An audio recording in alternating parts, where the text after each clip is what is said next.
I'm Isabella. I'm Anna. And this is Anna and Isabella Do Improv. Oh, such a creative, fun name. How did we think of that? I don't know. Just geniuses is it, I guess. Yeah.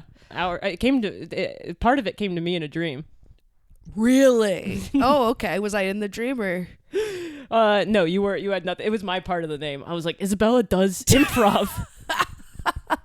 And then you woke up and you were like, ugh, I can't even use that dream for anything. And then yeah.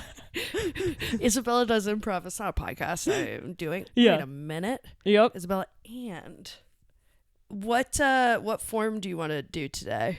Oh, well, should we do one that you made up? Well, I say I made it up, but I don't think I made it up. Really? I thought you did. I'm sure I didn't. This is such an obvious form.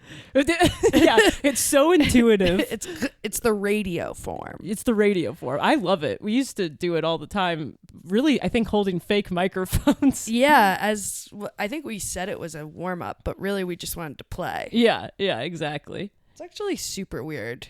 The radio form? Just like that, like it's like, hey, do you want to like come over and play with me? But we can call it improv. That is what it's actually what it's like you're playing make believe. No, it really is. And now that I'm thinking about it, you would like sort of say, "Do you want to?" It'd be like I wouldn't really be in the mood to do improv sometimes, but this is your sneaky way for me to do a full set. Yeah. Where you'd be like, "Why don't we just play a game? How about radio?" Yeah. I'd be like, I know you don't want to do improv, but we can do a warm up that is basically just a full set. Yeah. Yep. But this is also a game I used to play with my little brother. Really? Yeah, like that's what I'm basing it off of. But we did more with singing, but we would play as kids as like, you know, like 7-year-olds in the back of the car, like killing time, and it'd be like, let's play radio. And then one person was just the radio station that the other person could change whenever they felt like it. Oh, but you were actually singing. You were singing, or I mean, there would be a talk show, but kind of at a more reasonable rate than we're gonna do when we do it. Yeah, because we're not gonna sing probably a lot. Yeah, no, should we? Fuck, we should. I know that does sound kind of fun. But we would do, because it would be fun, because it would be like I would be like country singing on the road, do, and like make up a song until he got bored, and then he would. And then I could be like, change. All I have to do is believe in myself. Oh, we're in the then pop I station. am gonna be a world-class hero. You're actually pretty good at these. I'm trained, baby. But for our purposes, we're focusing more. Oh, you don't want to talk about my childhood? Well, actually, the real quick sidebar. Remember there was one day I came over and we just we're like, let's say we had to if we were gonna do let's say we woke up and we were about to do a concert. And like we woke up in someone else's body and we were about to go out in Madison Square Garden and we have to have 3 songs we're doing together. Yeah. How would we do it? Yeah, and then we sang together for like 4 hours. For 4 hours. Yeah, I remember that. Anyway. And we were like, should we be doing musical improv? Actually, that's a form we can do on here. That would be crazy. I'll tell you what, though. I think with musical improv, that's one of those things that truly is we are bad at it. Yeah, I mean, I think we feel good while we're doing it, but it's bad. I feel amazing. I never feel better. It's horrific. Anytime I've sang in a set too, people are really just not. They're not like, oh, good, she went for it. They're like, oh. It's like, oh God, all right, showboat. Yeah, but not in like a you're good way. Just like you just want to be talking the loudest, so you can. And the way to do that is sing. Yep. I have no pipes. But no, anyway. We both suck at singing and we can't keep that's the main thing, is we don't have a sense of rhythm. Yeah. Well, I have no sense of pitch also. No pitch, no rhythm, no beat. Like, I don't think you and I could like just tap our hands to a beat. No, I definitely can't. When people come out on stage and they're like clapping to the intro song, I'm getting it wrong every single time. I look at other people and try and match up my clap with theirs visually. Me too. Because I'm certainly not going to hear or feel it. I'm not in those circumstances. No. Okay, well, but anyway, we might sing a little during the radio form, because we're going to just play like as a kid would. We're going to be 2 people. We're just going to be a radio. We're going to be a radio station. We're going to switch the channels. We'll probably it's kind of a more character focused form. Yeah. Yeah, but we're just going to drop into different radio stations in the small town. And either person can change the station. Yeah. Which is fun, because it's like, oh, bored. Yeah. Change. Yeah, exactly. Yeah. That's fun to me. Okay, great. Should we do it? Yeah. Okay. Our suggestion is humanity. Okay. Hey, this is the we're here calling for more volunteers to come into our place of work. Please come in, guys. I mean, this is a really important issue that we have at hand. There is a shortage of Adderall, and we need volunteers to come down to the office and call around for different pharmacies to figure out which ones have Adderall. People can call around all day. We're looking for people to help all day because we need it. We need to sort of cut aside a lot of time for this. We are, and a lot of people, if you hear this on the radio, please do not mention it to our bosses. Not that this is not off the books or anything, but it's just, this helps people all around the world, but mostly actually for our intents and purposes, us, because we can't get anything done without this Adderall. You can give an hour of your time, or you can give 8. Less than an hour. You're not even going to get through the first doctor. It's useless. You're going to be on hold with CVS for at least 45 minutes. Please, an hour of your time. That's all we're asking. But preferably 8. If there's ever a time to give, now is the time to give. It will help us help others. Once we are medicated for our rampant ADHD. This is a public radio station, so we don't get a lot of help.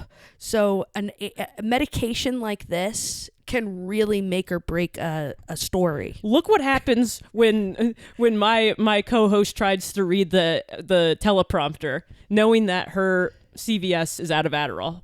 Ready? In other news, there's been a disaster. She's glazing over. At the White House.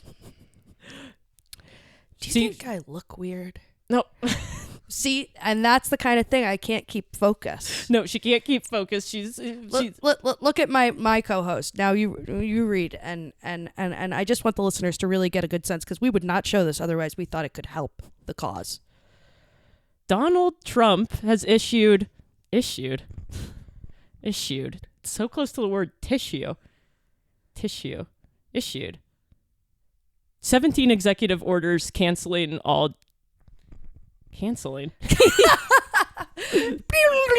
Radio change. Welcome back to Pete and Nick's Sport Radio. Oh, you're gonna get all your sports coverage from Pete and Nick. You are going to know everything about every kind of sport. Yeah, tennis, golf, pickleball, ladies in robes, badminton, tiny dancing ladies. And we're just going to go ahead and we're going to play an ad. I'm so sorry. What was that? I'm sorry. I get so excited when you're naming things, and I want to try and meet your energy, but then I forget what sports we actually cover. Ladies in robes? Ladies in robes. We sound like absolute creeps. I know. Should we clarify? Look at us. We're two absolute jocks. We're already fighting against the battle of looking like absolute creeps. I know, man. I'm sorry. Just what are the sports we cover again? Okay, we cover badminton, tennis, pickleball. It's all the preppy sports. It's all the rowing. That's probably why I said okay. All right. Racquetball. Squash. Yes. Lacrosse. Yes. Tennis. Yes. Okay, yes, I'll take it. I did say that one. Oh, you did? That was the most obvious preppy sport. But yeah, the other ones were good. Okay. They're better than ladies in robes. Oh no, it just started again. The ad stopped right when you just said that. No. Okay. We'd like to, hey, I'm Nick. And I'm Pete. And we'd like to issue a formal apology for the ladies in robes. Yeah, man, that wasn't a sport that we follow at all. No. So anyway, if we could just forget about that and we'll get back into covering sports like tennis, squash, racquetball, lacrosse, ladies in robes. Now I'm doing it. No. It's hard to recall the sports we cover while we're on air. I know, man. Okay, wait, here. Here, let's just start discussing the first tennis match, okay? Okay. Last week there was a crazy game. No, Dojovic was against... Nojovic. I'm playing around with the keyboard. That's good. It keeps the energy high. Yeah, Dojovic was against Nojovic in an amazing clay court battle to the death. Yep, Dojovic was at 20 love to Nojovic. I don't know if they're exactly lining up with what I'm saying. The sound effects. I'm sorry. It sounds man. like you're just so afraid to say ladies in robes again that you're just kind of opting out of talking. I'm sorry. I can't do this alone. There's been an Adderall shortage in this town. I'm losing it, man. I know. Next station. Hi, I'm Mindy, and this is a beauty channel. We try out all different kinds of wigs, and then we describe them to you on the radio. Yup. I think it's a lot of our charm that makes this thing so fun. The wigs are really just an excuse to talk about all sorts of different things in our lives. Here I go with my first wig. Oh, well, Rachel's wearing a long, curly, ringlet wig. It seems to be brown. It has bows in it. And it reminds me of my divorce. Oh, now that's so interesting you bring that up. Usually you keep that so close to the chest. Well, I thought we were going to maybe be talking about our lives this time, like you said. Yeah, of course. Not just the wigs. Of course. No, yeah, I certainly. Yeah, let's just dive into the deep end, right? Yeah. Anyway, yeah, that's what it makes me think of. In what way? I wore curly hair when I was married most days. Oh, right. Yeah, you'd wake up and curl it. Yeah. Why don't you try a wig on? Okay. I feel like, are we being afraid of being vulnerable? I'm trying. Well, you dove in and then didn't give any follow-up details. Well, I didn't. To be honest, Barbara, I thought I was being, so reasonable, and then you said that it was too deep-endy, and then I got in my head. Oh, yeah, you're right. You're right. Didn't you think that's what happened? I guess you're right. What did you think happened? I think that's exactly what happened. You were vulnerable. I called you out, and then you weren't vulnerable, and I called you out again. Exactly. How does anyone function with that? Exactly. How does anyone function with that? Exactly. Here I am. And you know what? Yeah, I can get a little too into talking about the wigs, and maybe I was upset. But why don't we name... Why were you upset? Well, I don't, because I like talking about the wigs. You could just talk about a wig all day I long. really love it. Like, I feel like I've never seen someone be able to describe a wig in such incredible detail. In fact, I think now we're doing another wig, okay? And I want you to describe it as much as you can. I'm not even going to put it on my head because I don't want you to even mention my face. I'll put it on my head and I'll look in the mirror. Oh, perfect. All right. Right now we got a short salt and pepper crop faux hawk, which is funny because normally you don't see old guys with faux hawks. It's about... there's not that much to say about this one, but it's a little bit shorter in the front than it is in the back. It seems to have been worn about 6 to 7 times. Wow. You don't get a wig description like that every day, people. Also, my kids just went off to college, and I'm an empty nester now. Well, look at you, leaning into both sides. We're going to take a quick break to thank our sponsors. Yep. Applebee's, where you can find any type of meat cooked in any type of way. Sous vide. Staked. There isn't a person who knows me like you. There isn't a person who I love like you. When we find each other, there's something to see. And when we dance, we fight. And when we fight, we kiss. Together, you and me. We are a couple. Next station. Hey everyone, these are the culture commentators, and today we're going to talk about the song We Are Together, Just You and Me. One of the big hits from In the Shalala-Lo 2, the amazing musical movie starring Jennifer Aniston, Blake Lively, And the New York Times. What the New York Times. Now, how'd that get in there as an actor? Well, Can we talk about that for a second? Because it's so crazy. Yeah, of course. Well, obviously it's The New York Times itself, as a company, sent down, I guess, one guy as a representation of the New York Times, because they don't. Hey, there's a big lawsuit going on between Blake Lively and the New York Times right now. Yeah, and so they didn't want to be left out of the biopic. No. So they came up and they said, we'd like to submit an actor. Yep. And also just sort of invent a role for the movie. Yeah. And we want it personified, right? And we want it to be pivotal. And apparently in their audition, the New York Times, because they were auditioning for an amazing casting director, Leona Lewis. Yeah. Oh my gosh, she's amazing. She cast, did you know she cast all of The Social Network? Okay, well, that's the best casting in this decade. So that makes sense because she is the best of the best. Yep. Done deal. Yeah. I mean, geez. Mark Zuckerberg as Jesse Eisenberg? Mark Zuckerberg as Jesse Eisenberg. Or, excuse me, the other way around. Excuse me, the other way around. You do this for 20 long years and you're still making mistakes like that. Rookie mistakes. Rookie mistakes. Well, listen, so it was in front of one of the best casting directors in the entire world, and the New York Times got in there, and the New York Times said, I'm going to do an audition that blows you away, so much so that you have to create a role. Yeah, and it was this one guy, no acting experience, complete nobody, head in the computer. Head in a computer. Head on the field. Head in the computer. Head in the computer, asking questions on the field. And he came in, and he did. He was a head in the computer, asking questions in the field kind of guy. He did both. Which means he does his work at his desk and out in the field, getting interviews.